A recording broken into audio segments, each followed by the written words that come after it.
And welcome back to the channel, to the Boxing Day special podcast. And we've got a resident in for that there as well. Owen, feels very strange to be on here on a Tuesday morning at 11 o'clock, but that's the beauty. That's the beauty of the holiday season. And for me, Boxing Day is always one of my favorite days of the year because it's football galore. Unfortunately, this year I think it's probably been, in terms of the Premier League, anyway, there's not as many games on today because it's spread out. That is due to being on Amazon Prime, so gives people an opportunity as well. Maybe you don't have Sky, BT Sport. You can sign up for a 30-day free trial as well for Amazon Prime. So I suppose that anyone around the world will be able to watch Premier League football today. And it mightn't cost you any money. So I think that's a big bonus. And all the games being staggered, those let you see as many games, basically every game. I think there's one at 12:30, 2 at 3 o'clock, one at 5:30, one at 8. And then between Wednesday and Thursday as well, there's games spread out as well. So massive opportunity to watch loads of football. Everyone's off work. Everyone can chill out. Before we get into the chat about the weekend, because there's some great games, but how was your Christmas one? Did you have a good time? I had a great time, just spent it with family and friends. So that's what Christmas is about, just spending it with your family and friends for me, really. I needed a wee day off yesterday. They Recover. back on my feet again because I tell you what, I was absolutely shattered yesterday, but no alcohol. I'm feeling better today, more and fresher. Looking forward to the football. Well, when we were obviously out on Saturday, me and a few lads have been on the podcast. We went out for a wee day out before Christmas, and we watched a fascinating game at 5:30. I know your nerves were shot, and some of the other boys that were watching the game, but I really enjoyed it. And I mean, it started and finished with just end-to-end entertainment. Maybe both teams could have been a bit more clinical, maybe been a bit better in the final third. But to be fair, it was really a good watch. What was your thoughts on the game?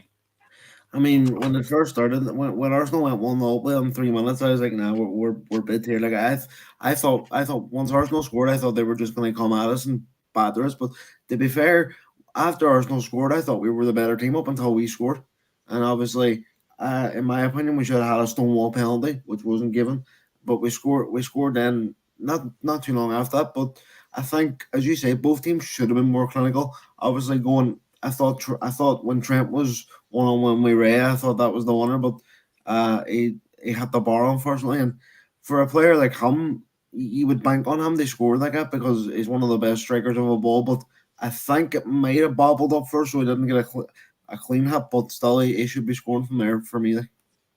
Your analysis is spot on there because it just set up all my points for me. You planted all them seeds that were on my head anyway. So a few things you mentioned about the penalty. We'll come on and talk about the penalty in a wee minute. But the chance that Trent had did bobble. And he had it quite well, to be fair, probably just too well. But that was one thing coming out of the game. A lot of players slipping and sliding. The pitch looked to be overwatered. I mean, I've seen Arsenal fans have complained and says maybe that was intentional from Liverpool because it seemed to be more Arsenal players slipping than Liverpool players. But I don't think that helped Liverpool at all. The way they want to overwater the pitch. Do you think that was just a possibly a mistake? It was probably just an error from the groundsman because, as you say, if the pitch was not as watered as it was, I reckon Trent scores and Odegaard probably doesn't slip for that penalty, and that probably doesn't happen. But I think that's just Arsenal fans clutching at straws, as most football fans like to do at times. Yeah, and I mean, one of the things that came out of the game, obviously after the game, was the penalty that Liverpool claim they should have had. I mean, we're watching it, and I think Gary Neville said right away, Odegaard's look on his fist, he's worried about this one. And I was listening to some of the Arsenal fans podcasters were saying even behind the goal, it looked like it had his hand. So even Saliba came out and said it should have been a penalty. The only reason I think it wasn't given is because he does kind of slip and and he puts his hand down. But should that matter, even though it's unlucky? His arm's in an unnatural position. He still stops the ball going through the Liverpool player. Should Odegaard slipping have any relevance on the decision? Well, obviously I'm biased and I'm going to say no, but like if you put that and say that happened in the Spurs Everton game, I would say it's a penalty because no matter if you slip, and you have to put your arm down, but his arm was in an unnatural position, and if I remember right, I think the ball was going to go through to Salah, and you would bank Salah, to score like in that position. So for me, it should have been a penalty. And do you think the two big moments kind of went against Liverpool in the game, even though it was quite tight? I mean, the penalty decision on another day, they probably get it. And Trent's one probably goes on, and they won the game. And I mean, Uh, how significant is it this week that Liverpool have probably edged it in chances in the two games, but you would have to say United probably defended well enough to get a draw. And Arsenal played their part in a great game and got a deserved draw probably. But how valuable do you think these 4 points drop this week? Could they hurt Liverpool long term? Do you think? of course they could. Like when I was going into the games, if we had a beat United and drew with Arsenal, I would have been. I wouldn't have minded that. Like, but dropping points in both games as a bit difficult to take. Like, but I think, as I've said throughout, if you had said to me on Boxing Day, uh, Liverpool have a chance to we have a chance to go top of the league the night before Arsenal play, so that puts the pressure back on them. I know they'll probably win, but if we have a chance to go back to top of the league on Boxing Day, if you had said that to me in August, I would have bit your hand off. So I'm not too overly down on it, but you have to win your home games for me if you want to win the league. So are you happy enough? Would you say it was a fair result on Saturday, or do you think one team will be happier than the other? No, Arsenal will definitely be happier with the result, but I think in the balance of play, I think a 1-1 draw was fair enough. Callum was at the game as well. He's saying he doesn't think it's a season we're drawing. A few more will hurt unless Arsenal or City end up going on a run. Callum's at the game and I was chatting to him. He was saying the atmosphere was much better than the United game because he was at both of the games. And it was far better to watch, wasn't it? We could hear it through the speakers too. When they had it up in the volume, the atmosphere did seem brilliant. Look, a few things that I've picked up on. Liverpool have only lost one game, right, out of 18, which looks really, really good. But they've drawn 6 games, so they've drawn a third of their games. And some of them games we definitely should be winning. Is that a worry? One that consistency, the minute. Yes, they're still there. They're not losing many. Only lost one all season. But they're drawing too many. They need to convert more of them than they wins. They've only 11 out of 18. No, they've not even had. They've not even had this. 2/3 of their games have been wins. They're just slightly under the 2/3. So you would think, even though they're only a point off, that won't be enough long term. Was it? They're going to have to win more games in the second half of the season now. 100%. This seems to be a trend with Liverpool when we're going for titles. We always seem to draw loads of games. I remember the first season we were going for City when they beat us by a point.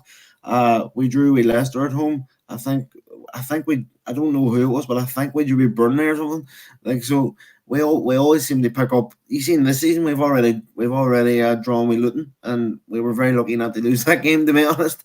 And we've drew with Brighton. So it is worrying, but I just think, as Callum says, I don't think it'll hurt us in the long run, because I don't see much teams going on a big run.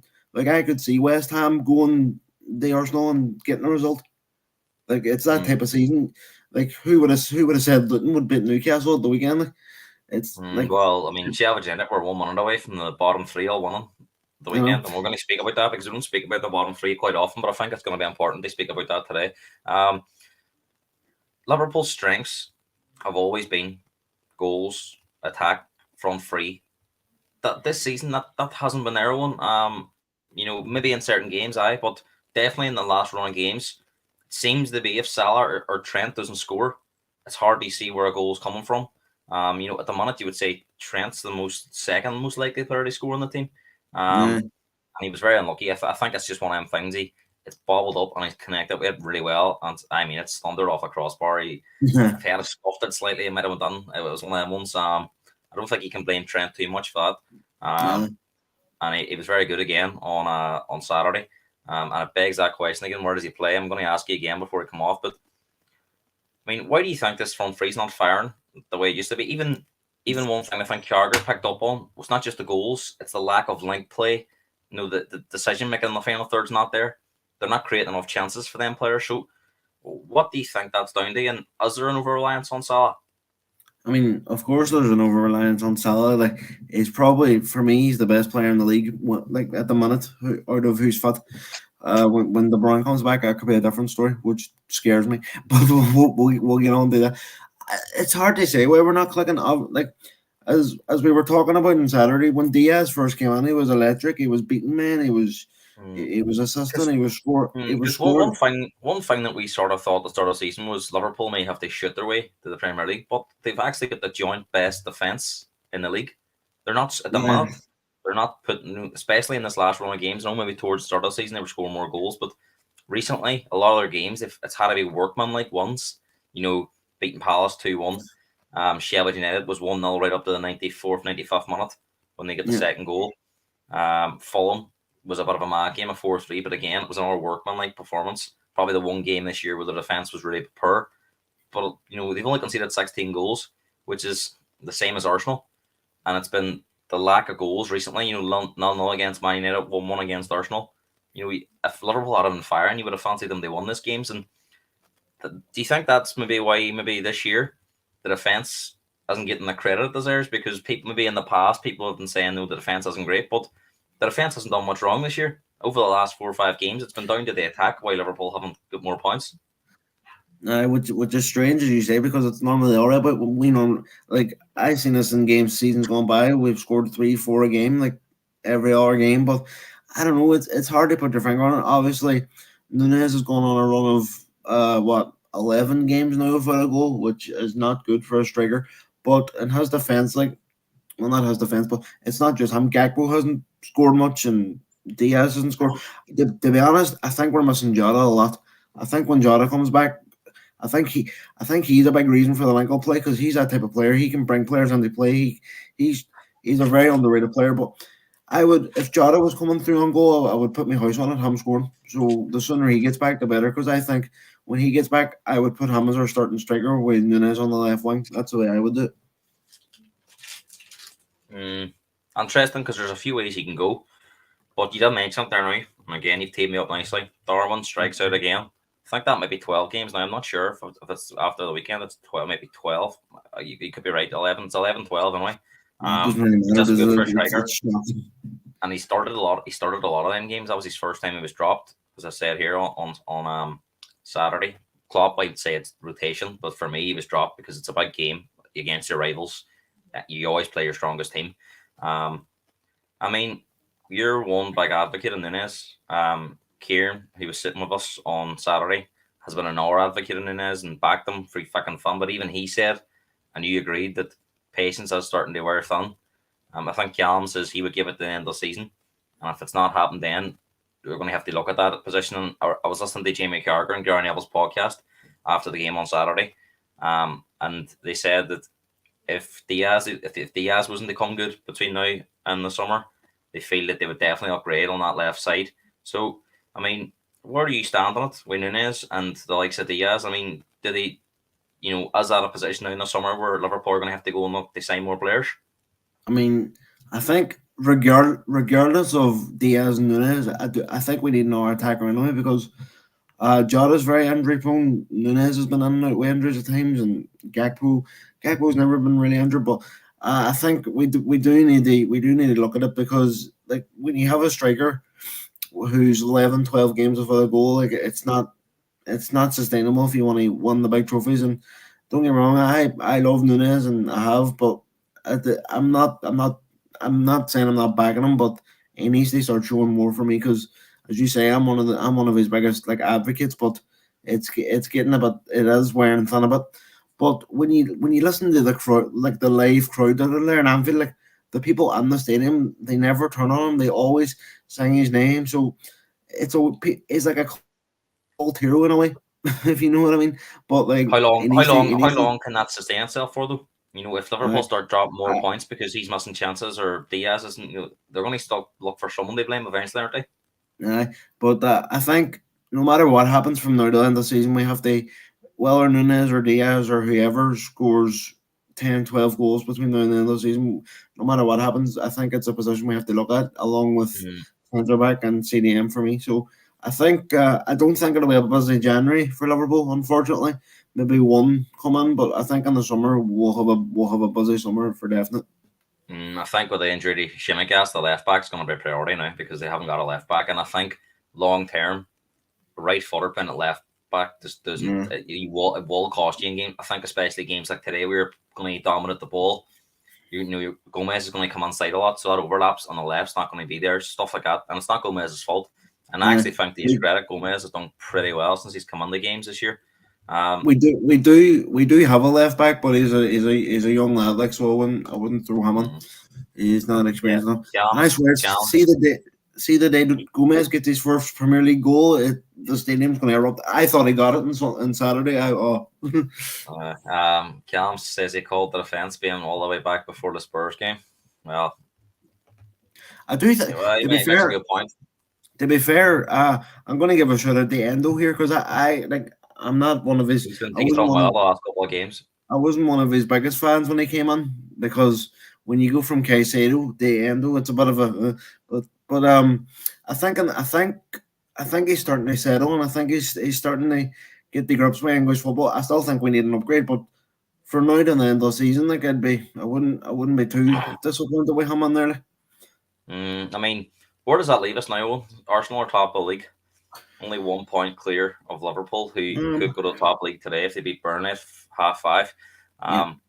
But I mean, I just wonder, have Man City been the biggest beneficiaries over the last week? Because Arsenal and Liverpool haven't took the opportunity to put a lot of daylight between them and Man City.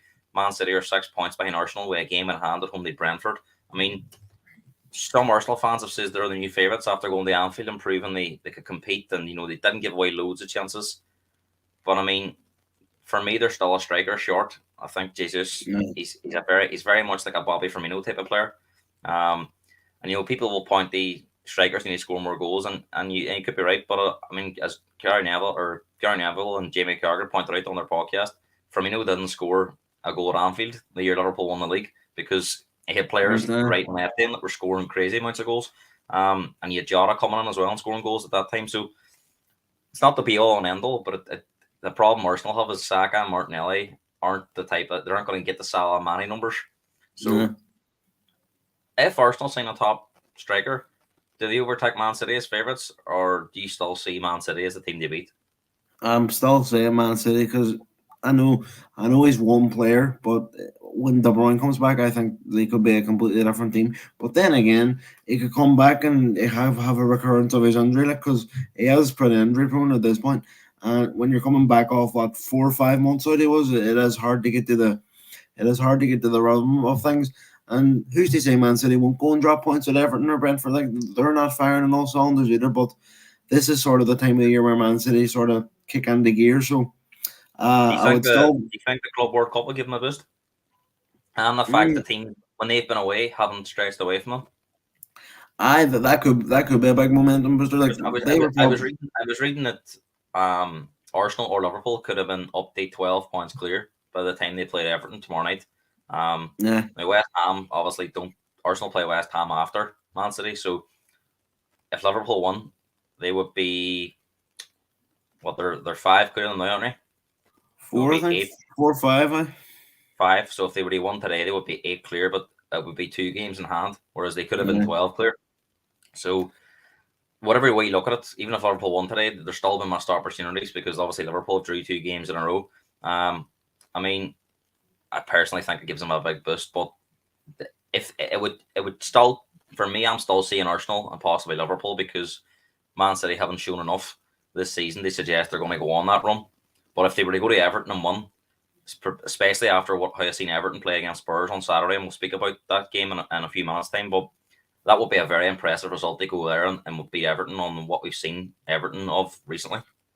Aye, because when Goodison Park's on song, like, it's one of the most hostile places in the league. It'll be interesting to see if their new stadium can generate that sort of same atmosphere. So, but I have Man City go to Everton 1. Like, it is a big statement, and people might not think it is, but it will be, because Everton have been playing well, and as we spoke about there, they were they were literally this much away from getting a point at Spurs.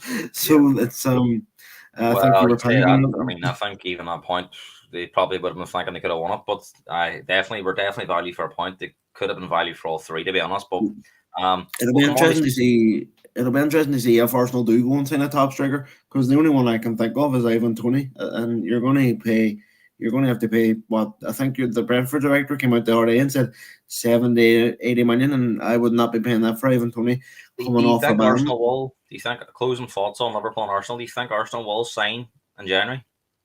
No, I can't see it. Hmm.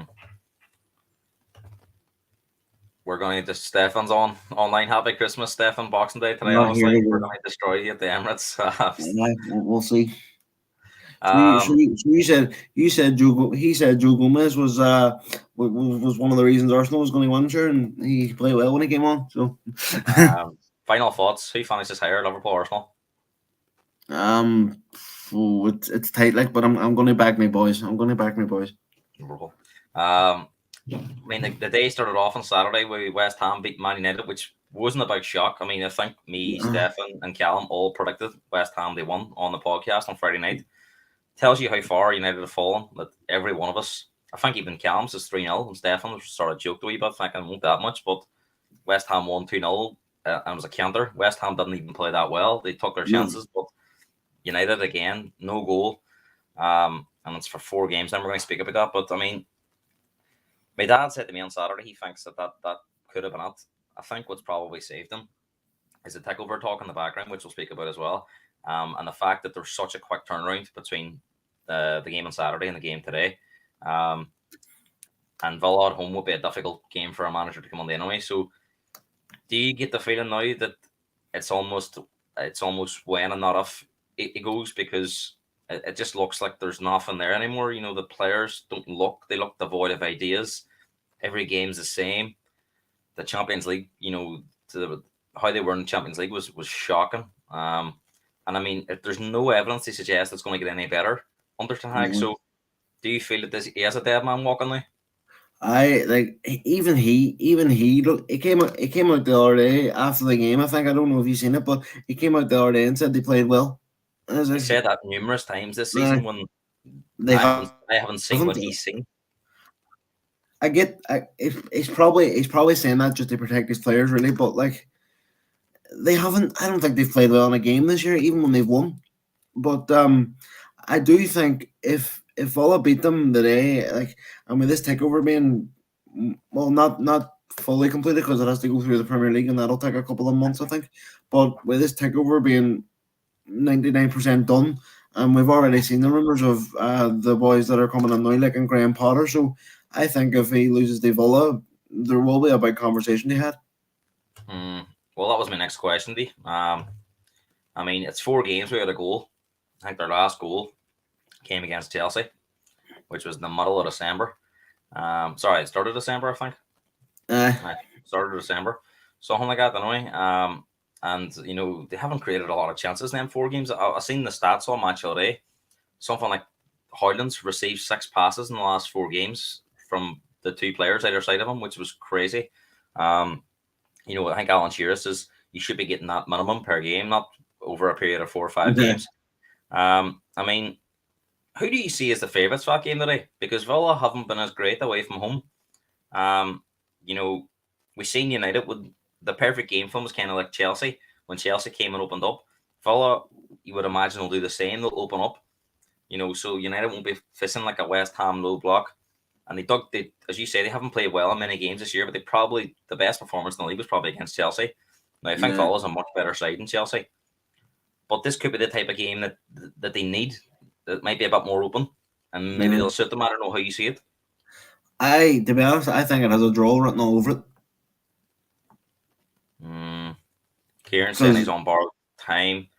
Villa could get him. Callum Villa could get him sacked after a big scoreline. Wouldn't shock me. Dylan saying if he sacked Ten Hag, who would you get in? There's nobody available. All good and well saying sack him, but what after that? And Dylan does make a good point. You know, who is the obvious replacement? Who's out there?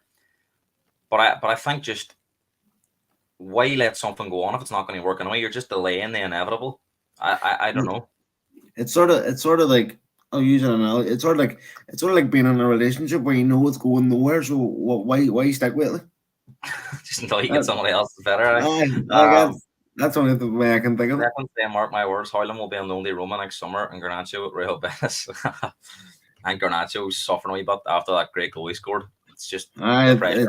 it's sort of overhyped him, but I do think he's a good player, but his decision making is very poor. Mm, let's finish on a positive for United. So I don't want the United fans to think we're just completely hammering them. But the Is it a takeover has positive? been announced. As you say, it's not been fully completed. It's just to go through Premier League, but it's been announced. So that tells me it's it is good enough done. What does Jim Radcliffe need to do now? He's going to be taking over the football side of operations. And I say takeover, it's not a full takeover. He's only buying 25% of the club, isn't it? Yeah. And I heard too. Um, I heard too. There's no obligation for them to actually do a full sale in 2026 or whenever it is. So that'll be interesting when that comes up. I think the Glazers are reluctant to let United go because it's just a brand. It's just prints Yeah, money, regardless of how poor they are. They're yeah. still making money, like, and they just don't see the value in selling them. I would imagine, and there's been a lot of protests over the years, and I don't think they care, to be totally honest, because Like they're you America seen, sitting. So you seen when they got that mine when the Super League started or the first time, yeah. and they got the Liverpool game cancelled. They stormed on the pitch, and they're still here after that. So if they don't care about people storming onto the pitch, I don't think they'll care about this. I mean, it's well documented. United have no director of football in place. So they're possibly the only club in Europe that doesn't have operations like that at work. I mean, obviously, I think Radcliffe will be taking a closer view now on Ten Hag. And like Dolan says, there might not be much value in sacking Ten Hag between now and the end of the season, because you might only be looking at getting an interim in. But I just don't think this can continue much longer. If United are really falling down the table, not scoring goals, they have to look at something to try and change it. Even maybe, I mean, one of the things I thought of was, why not just let Roy Keane wrap up until the end of the season? Because if you're going to write the season off, let Roy Keane go on, I rattle a heard, few fellers, uh, find out where the week is, report it back to the new manager, which gives you 6 months to go and find him. And he can give him a glowing report on who you can trust and who the rats are in the camp. it Because should. United have, Dylan's right, United are on this cycle of, getting somebody in now and then it might go well for a year and then it's back to the square one. But Uh, I think the problem is, it's been a lot of the same players that's let down so many managers have been allowed to stay on. So, let King go on and rattle a few cages. I don't know. It's probably not the brightest idea because King's, he's a very controversial character. But I think, he would whip a few asses. I, I can't see it to be honest, but hey, it would be fun to watch from an outside point of view. But like it goes to show like do the managers like do the research before they come in, because as you say, it's the same players doing the same things over different managers. They play good for about 18 months and then they down tools. So are the managers doing the research on these players? Like, and I actually seen a stat the other day where Ten Hag has a very similar record to Gary Neville at Valencia this season, so that doesn't bode very well for him either. Devin believes Radcliffe could be worse than the Glazers. Look at his record with our sports teams. Great point, Stefan. And Neville already said in his podcast he's at the stage where he's more or less wrote the season off. I think that's the thing. If you're going to make a change now, I think you do it the next week, because if you Yeah, lose the Villa, they're already 8 points off fourth, I believe. yeah, And Spurs, you're there at the minute. And the problem you've got is you've got so many teams in front of you as well. It's not just about Spurs. You've got Villa are in third place. You've got Man City and Fuff. You'd expect them definitely be in the top four. So yeah. there's so many teams in between. The likes of West Ham here, semi-consistent. West Ham, they do take the all beaten like Fulham, like Liverpool in the cup, but they've been pretty consistent, especially at home. So they're picking up a lot of points. Newcastle, I know they're going through a very difficult phase at the moment, but they will get better now once they get players back, and they've no European football in the second half of the season. So there's a lot of traffic between United and the top four. And I just think if they let it run on now into January, if for example, if they let it go on, I think Spurs play United in the middle of January.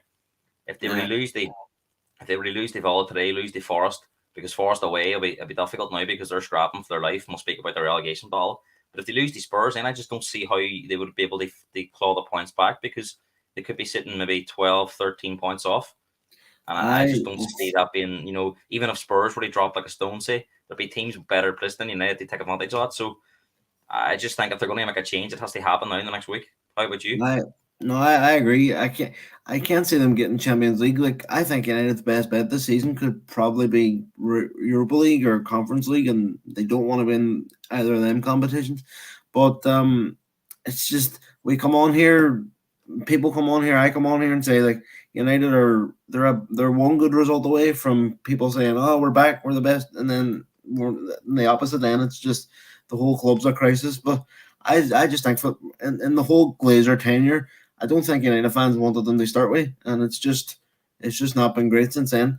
I think for Radcliffe now, he needs to come on. He needs to get a director of football. He needs to get I think he's looking for that boy Paul Mitchell out of Monaco, and then he's looking Yeah, at there's been a few linked. Julian Ward's been then, linked as well. Liverpool, Michael Edwards has been linked. They've had a few, but Mitchell won't. I think he's got some sort of connection to Mitchell. You see, and then I think he's looking for your man out of Newcastle, Dan Ashworth, no, the boy who Ashworth as did. well.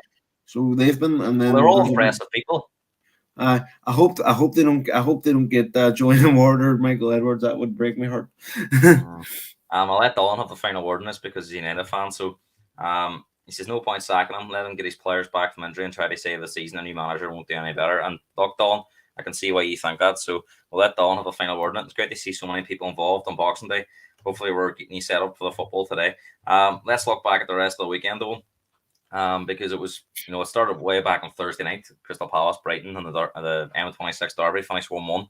And then moving on to Friday night, everyone expected Villa. They have a routine one against Sheffield United. Didn't happen. Everyone expected Fulham. Everyone was telling me Fulham it is. Everyone was everyone's sort of favourite team to win.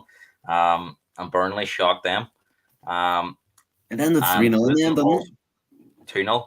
And Luton also beat Newcastle at home as well. So I mean, there's been some funny results over the last couple of days, and we sometimes see this at Christmas time when there's so many games sandwiched in between. It can cause shock. So I mean, let's start off with the Villa Sheffield game. Was this just a classic case of a team like Villa not being used to being in that sort of title risk talk, and everyone expecting to beat Sheffield United because Sheffield United were bottom of the league, and you can never take anything for granted in the Premier League, can you? No, like we talked about it earlier. Like when we were playing Luton, I was like, we've won before we kicked the ball, and that didn't happen. So, but I think for Villa, they're not used to being on. They're not even used, not even title talk. They're not even used to being on top four conversations, and that brings its own pressure. And obviously, they have a top coach in Emery, but anything can happen in the Premier League. And to be fair, I do think they were unlucky with some of the decisions. I think they could have had a penalty, and the goal. I think it was a foul, but I think second phase of play. The phase of play sort of moved on, so I was a bit confused. The only thing I can think back to, and if Stefan's watching, Stefan remember last year, Arsenal had a goal chalked off against Leicester for a very similar offence. Or I think it was Ben White was holding on to the goalkeeper. I think it cleared out of the box, and then there was a bit of a scramble, and Trossard actually scores a screamer. He puts it on the top corner. I think it was in February or March last year. Arsenal had only won the game 1-0 anyway, so maybe it wasn't highlighted as much, but it was a very similar offence, and I think the problem the officials had was once they could prove that the I can't remember who it was, the Villa player was holding on to the Sheffield goalkeeper. I think it was Jacob Ramsey. Jacob Ramsey. Once they seen that, I think they thought they had to disallowed it because it stopped the goalkeeper getting his hand or making a clearance, and then everything happens after that's kind of irrelevant. But I do think it was like Sheffield United had a chance to clear the ball and he dribbled it out and got caught on it. So I mean, I thought it was harsh as well. I mean, I'm not sure what the viewers think, but if you have a chance to clear the ball and you dribble it out and lose it, like it's tough. Like, but I generally think that goal should have been given, regardless of if it was a foul. But as you say, the play had moved on. They had a chance to clear it and they didn't. You mentioned they could have. Is this the one in the first half where they pushed in the back? That one, and I think there was a handball too at some point. I don't think they'll have much luck with decisions at all. Darwin saying happy Boxing Day, lads. Cheers, Darwin. I mean, it's one of them games where the longer it went on, then you thought Sheffield could nick something because they had a couple of chances before they scored.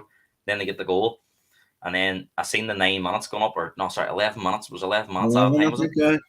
11 minutes out of time, and they scored in the 99th, was it? I voted it. And it's one of them ones where Sheffield United really had a game like that this year with the Spurs game where there was 12 or 13 added on. And I was thinking, oh my God, couldn't happen to them twice. But I think the thing that saved them was there was literally about a minute left. It was going to be very difficult for Villa to get another one. But had that goal came 5 or 6 minutes before, you don't know what would have happened. And it's And funny too Villa go because on to get a point. if Sheffield had a won, all the bottom three would have won this weekend. I know I put it out to the viewers here, that one, but Kieran's come back to me and says these refs and VAR officials don't know the rules, so what do we know? That's a good answer, Kieran, I Yeah, suppose. I mean, staying with the relegation race, and we'll summarise in a minute because I want to look at this game as well. This is a big game at the bottom. And Solanke's hat-trick downs Forest. And, I mean, Solanke came from Liverpool, I believe. He came from Chelsea first, then the Liverpool, then the Bournemouth. And he's in red hot form at the minute. I think only Haaland scored more Premier League goals than him. Haaland, I think, and then And I I mean, think Jared Bourne's level on him, was he? he's been linked with Arsenal. And I mean, Spurs, do you think Solanke could do better than Bournemouth, or do you think he should stay where he is? Because it is a relatively he's only he's only been doing this for like 1 year, isn't he? Because I haven't seen these kind of numbers before. I mean, where do you stand on it? Because I think Bournemouth's looking a really impressive team at the moment. No, Bournemouth they've impressed me. Like, and at the start of the season when they weren't buying a one, people were that was another one, sack the manager. But that's the point of that's the opposite point. Then when you stick with a manager, look what can happen. But no, I think Solanke should stick with Bournemouth. But I think that's his level. Like we've seen him at Liverpool a few times, and he's not that level of striker. But I think he'll get you a goal. Like, but I wouldn't. Maybe I push up the European side, but I think he's at a good side with Bournemouth at the minute, and I think Bournemouth with this manager will have ambitions of pushing for Europe maybe in the next couple of years. Now they took a big punt, chasing or turning on Gary O'Neill for this man, but it looks like it's working out so far. And it was a difficult start, but Stefan, I don't know if you still watch him. Stefan told me at the start of the season he thinks Bournemouth's going to be fine because he was watching a lot of the games. And they were creating chances, maybe a wee bit different to the United situation where it doesn't look like United can score a goal at the moment. Where Bournemouth just couldn't put the ball in the net. But Solanke's found form. I mean, some of the goals he scored were great headers as well. Yeah, and even like I think as I say, he's at a good club. The fans seem to love him, and the manager seems to trust him. So I think if he keeps that form up, I'm not saying he'll go to the Euros, but I think Gareth Southgate will be having a look at him in the future. Forrest unlucky with a red card, do you think? Yes and no, sort of. I could see why it was given. I think the decision to sack Cooper for Nuno, it's like second 20 they brought Cooper in, or they brought Nuno on to avoid games like that, 3-2s. Nuno's supposed to be good at setting teams up, but it's kind of a bonkers game. I wouldn't be reading too much into that. I think Forest, they're going to Newcastle now in about 45 minutes time. I would imagine they'll park the bus and try and hit Newcastle on a counter attack. But we'll see. Saturday at 3 o'clock, Spurs were very fortunate to beat Everton when we were watching it. I mean, first 30 minutes, Spurs were very good. And for the final 60 minutes, it was all Everton, to be fair. Spurs were, even like I was saying to you, even at 2-0 at half time, I was saying to you, I was worried about it because the last 15 minutes of the second half was all Everton. And then it never really changed. It was all Everton for the majority of the game. Spurs did have a couple of breaks. They put them away, but Everton, and especially in the final 15 minutes, then Jimmy could have scored a hat-trick. And in the end, we seen what happened at the very end of the game with the one that bounced off a crossbar in the keeper's leg. And there's also that disallowed goal, which Sean Dyche was very critical of. I think even Ange Postecoglou says he hits when the game's re-refereed, and to be fair to him, he stuck these guns even when it went. He says, look, it might have went for us today, but I'm not a fan of it. I mean, before we talk about that, then Jimmy chance, the end of the disallowed goal, what was it, 2-0? I think it was about 5 or 6 minutes into the second half. So it would have given him a lot more time to search for that equaliser. Do you think it was the right decision? At the time, I said, "Do it wasn't," but when I saw the replay, he does catch his foot, so I can sort of see why the referee disallowed it. But and I do agree with Ange and Sean Dyche when they're saying like, just if the referee doesn't see that sort of situation as a foul, at least they go just let the referee. It's very similar to the one with Crystal Palace and Liverpool where they got on to get a penalty and it was brought back for a foul as well. I mean, is it one of them ones where if you're the team it happens to, you want the foul, but if it's the other way around, you just see it as soft. Like if that foul for Endo hadn't been given, it looked up again. I think it was a foul. It was a soft foul, but it was a foul. It's one of them. If it hadn't been given, I would have understood why it wouldn't have been given because it does go down very easily, and it was the same with the Spurs game, really. So, but you're always gonna get them decisions, I think. And then talk to me about at the end. I mean, I had my head in my hands when that chance was falling to Jim at the end. And because he was a former Spurs player, he didn't really work out for him. You just think it's rooting for him. And I mean, Vicario got a lot of credit because he made a lot of good saves in the game. But do you think he knew much about this one?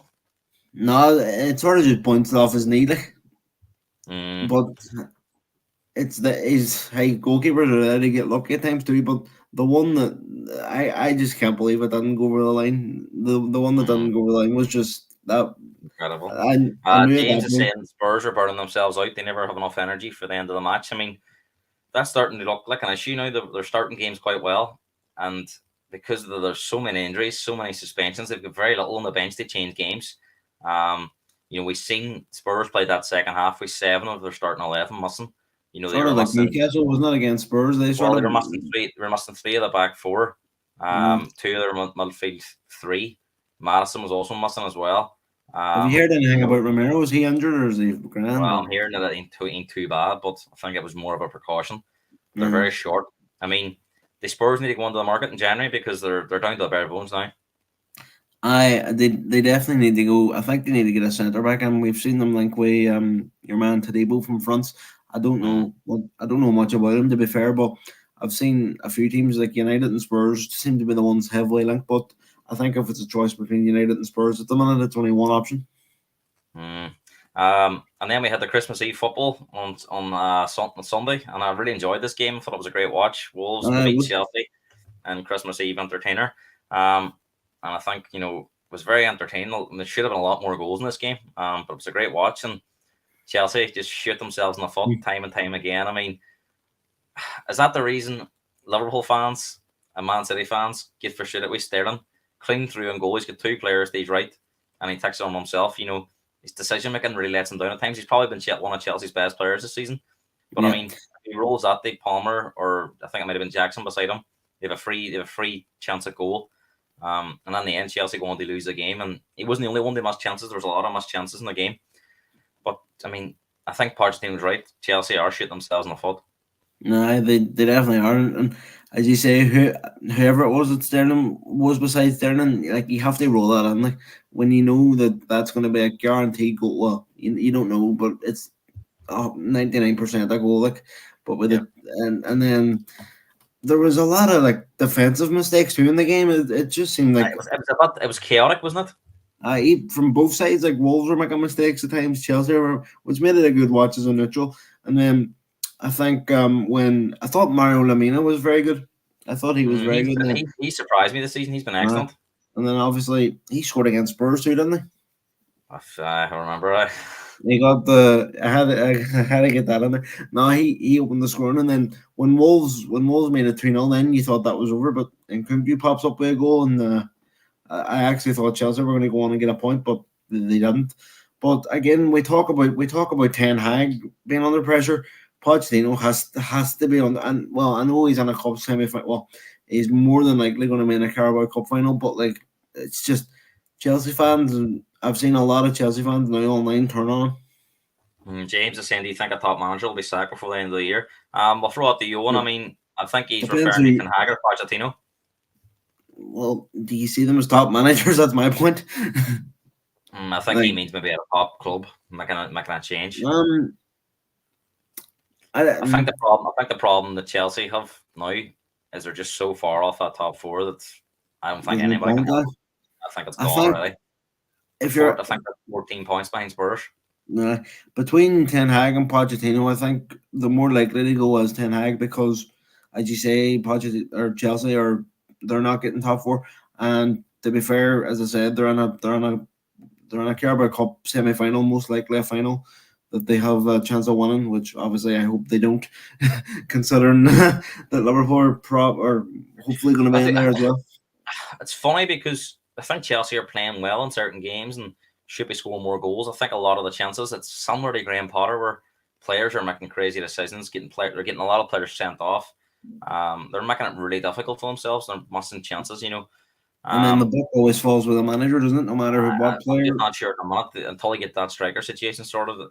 It's going to improve much, but um, Pochettino does have to be a bit careful because if this starts to get embarrassing, and we've seen, I mean, if there was another freak sort of weekend where all them teams in the bottom three won again, Chelsea might start to get a wee bit nervous that they could be dragged into something. So, there's a few things to look at it. I mean, I think a lot of the managers that like Roy Hodgson, I know Steve Cooper's been sacked there. But them teams that are sitting just above the bottom three now will be panicking a wee bit with them results on Saturday there. I think one to watch for me now is Forest. I think they've brought a new manager in, but I think if it doesn't go well, I definitely think Forest could be dragged into it. And I fancy Luton to get out of it. I don't know. I just They're doing right. I They're just doing really, really well. That's and they've go had ahead, a man, lot go ahead. they've had a lot to go through in the past week, so probably that helped them as well against Newcastle. Well, let's look ahead to the Boxing Day games and the rest of the midweek games. It all kicks off in about 40 minutes time. Newcastle against Nottingham Forest. What game is because we talk about top managers being under pressure. Is Eddie Howe under pressure, do you think? He's sort of a victim of success from last season. Like nobody expected Newcastle to get top four last season. Well, nobody that we're talking anyway. And I did predict them to struggle this season, but I didn't think they would struggle this much. And then obviously they have Forest now today, and then they're away to Liverpool on Monday. So big game coming up. But I think currently 7 points off the top four. I they're do not think completely out of it yet. I wouldn't say they're out of it yet, but I know a couple of bad results, and they may feel that top four is out of reach. I mean, I think to be honest, if Newcastle were to finish in the top six this year, it would still be a good season. But whether or not, the question that meets through this to me on Saturday in the pub, has Eddie Howe taken them as far as he can? Do they need somebody else that can sustain them at that level? But the only thing I would say is they've been very unlucky with injuries. I just don't think. I think they're having one of them freak seasons that Liverpool had a few years ago. I think even Spurs are having a few freaks this year as well. They've head injuries and players, crazy injuries. I think Newcastle have two players that with dislocated shoulders. They're getting a bad run of it. So did Liverpool, to be fair. No. Simicast broke his collarbone actually. Well or not, I think it will be very harsh on Howe. If he wasn't given one more season at it. But I do think Newcastle, the owners are very ambitious. They won't give him loads and loads of time to sort this out. No, the as we seen with Man City in the early days, like they chopped and changed managers a bit until they found Pep, and well, it writes itself. But as you say, the Saudis want success and they want it straight away. So it'll be interesting how it pans out. But for this game, I think Newcastle will win. I'm going to go 2-0 Newcastle. Yeah, they tend to be a stronger team at home. But as you say, Forest could be dragged in. This is only 2 points above Luton now. As you say, Luton are going to Sheffield United today, so that's a winnable game. Now, Luton again have been very, very good at home. But it'll be interesting to see how it goes. But you fancy Newcastle, sorry? 2-0. 2-0. I agree, but I think it could be closer than that. I just think there'll be a wee bit of nerves around. I think Forest on that new manager will still be trying to impress. So I'm going to go for 2-1. 2-1 Newcastle 1. First of the 3 o'clock games, Bournemouth against Fulham. The other 3 o'clock games, Sheffield United against Luton. So I don't think too many people will be rushing to get back. Celtic might be on at the same time, so Celtic might be the game everyone's watching in the pubs and stuff. But look, that's not great either. No offense to any Celtic fans watching. Celtic and Rangers were watching because it's very tight up there in Scotland. So they're playing each other next week, aren't they? On Saturday, yes. So Bournemouth are flying. Fulham were flying, and they've had a bit of a bump. I mean, that Burnley result was one of the shocks of the weekend. Everyone fancied Fulham, and Bournemouth are flying. I mean, I can only see us going one way today. I'm going to go 3-1 Bournemouth. I think Solanke's going to hit the double. I don't think he'll get a hat trick, but I think he's going to hit a double. Bournemouth on 22 points, Fulham on 21, sitting 12th and 13th. So not much between them in the league. So it'll be interesting to see. I'm going to go for. I agree. I think Bournemouth 3-1. I think that's a good shout. Sheffield United against Luton. Probably this is one of the biggest games of the 10 fixtures on. Sheffield United are bottom, but they could go level with Luton on 12. And I think this is another one where the teams above, like Forest, and as well as Everton's done, they're only 4 points above Luton. I think Everton will be okay. Palace are 6 points above Luton. I don't think they're out of it yet. As you say, even the likes of Brentford, who haven't been great this, I know they have a few injuries. They're all, these teams are all in danger, I think. Um, so it's hard to get a read on it. But even if Sheffield, I think nobody can benefit by this, because if Sheffield already won, that drags the teams even closer on, because all of a sudden all three teams are within touching distance of the teams above. Whereas at It's the a moment, table. there's like Everton are quite far away from Sheffield. But if Sheffield already won that, that closes that gap for all the three teams. So not a good day for the teams at the bottom, I think, regardless of the outcome here. No, How do you see I'm this game um I'm gonna go 1-1. I think it'll be a draw. going? Sheffield, I think, home advantage. They'll get the job done. I'm going to go for a 2-1 Sheffield one. Yeah.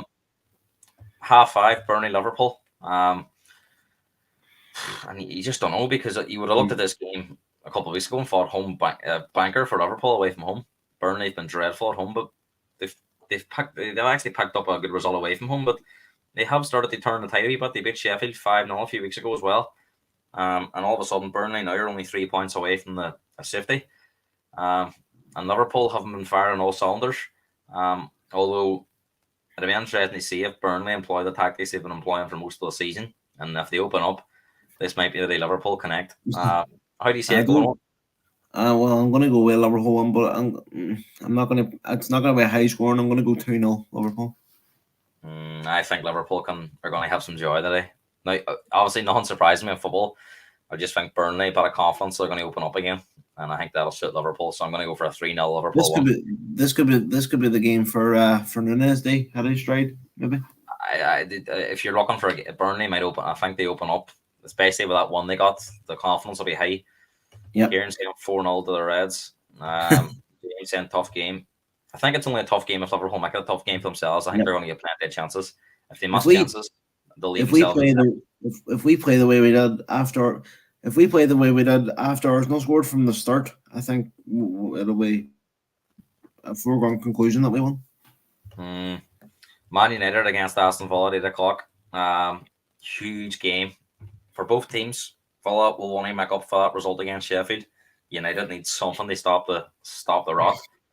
I mean, they haven't created a lot of chances. It's hard to favour United, but Villa's away form maybe brings them into the equation. I mean, how do you see it?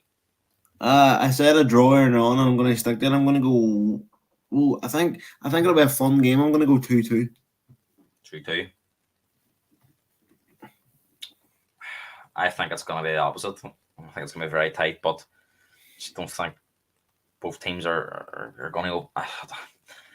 United are going to be petrified, I think, at times. Yeah. But I just don't see how they can win this game. They're just not playing well enough. I mean, obviously you can't go in football. I'm going to go for a Villa 1-0 one. Villa 1-0. Moving on to Wednesday, Brentford against Wolves 7:30. Brentford, as we say, are one of these teams, because they're not picking up a lot of points. There's teams behind, bridging the gap. And again, they're playing a team directly. They're directly a couple of places above. There's only 3 points between the two teams. Wolves are a funny team. Can be great one week and poor the week after. But Brentford are out in Buemo, out Tony. There's lack of goal threat, isn't there? Yeah, I think I'm going to go Wolves. I'm going to go 2-1 Wolves. I think Wolves will back up the Chelsea one with a one here. Going to go for a 1-1 draw. Very tight. Both teams have enough to take a point, I think. Huge game for Chelsea as well at the same time on Wednesday night. This is the kind of game, if they were to lose this game, I think it will be under huge pressure, especially going on that Luton game on Saturday. And Luton's away from home. I mean, seen Luton against the top teams this year. They've give everybody a game. Every game they've been on, it's been tight. So you could see them maybe beating Chelsea with a 1-0, just sitting off and waiting for a chance. So, I mean, I think Pochettino needs points this week, or it's going to be very difficult for the Chelsea board to stick with him. I mean, I don't know how you feel about it. Oh no, I agree. He needs to. I think for him to not be under serious pressure, I think he needs to get maximum points, win both, which I don't think he will. I'm gonna go with a Palace one here. I don't know. I don't see where Chelsea. It's either a Palace one or a draw. I can't see Chelsea one. No, I'll go with a draw. I'll go 1-1. I don't see Chelsea create chances, but they just can't score. I think they'll lose to Luton. or minimum. That'll be a draw. I think they'll win this game, but it'll be tight. I'm going to go for a 1-0. 1-0 Chelsea won. But it could easily go the other way. United have to win that game. It's as simple as. I think it means United, Man United. Yep. And finally, on Wednesday night, 8:15, Everton against Man City. Big game for Man City to come back to because Everton have been doing really well. Very unfortunate, as we says, they lose the Spurs. And I think this is a tough game for City, and it'll be a big statement if Man City really won this game. I will, but I think they will. But I don't think it'll be. I don't think it'll be like a high scoring game. I think Everton will nick a goal, but I'm going to go 2-1 Man City. I think they'll just nick it. Yeah, I agree. 2-1 City. Moving on to Thursday, Brighton against Spurs at 7:30. I think this could be the best game of the round in terms of goals. I think both teams like to play attacking, open football. Can't see any team sitting off. No. Both teams have quite a lot of players missing. And you just don't know how it could go. Brighton are a very funny team, but they've been very much out of form recently. But that Spurs performance on Saturday, if they play like that, it's hard to see them being as lucky again. So, I mean, hard to call this game. Yeah, I think I'm gonna go mad with the goals. I think it'll be 3-2 Spurs. I think it'll be I think this one will be a game for the goals. I fear for Spurs in this game. I have to be honest. I think it could be a draw. I'm going to go for a 2-2 draw. Arsenal West Ham, they finish off the midweek round, 8:15. Arsenal will be looking to get back to the top of the league against West Ham. And West Ham are a funny team. You just don't know what you're going to get sometimes. But they do struggle away from home.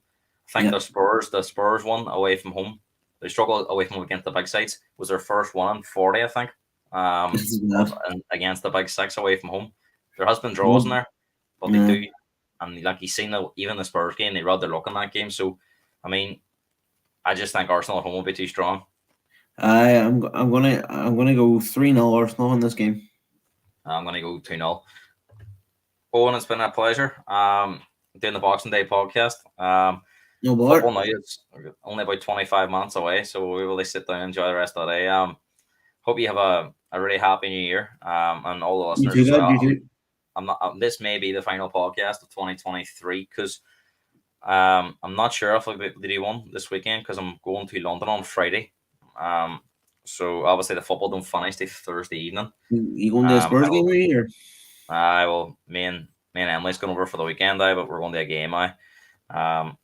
I'll see if I can find some time in London. Maybe we'll get one done. But we'll see.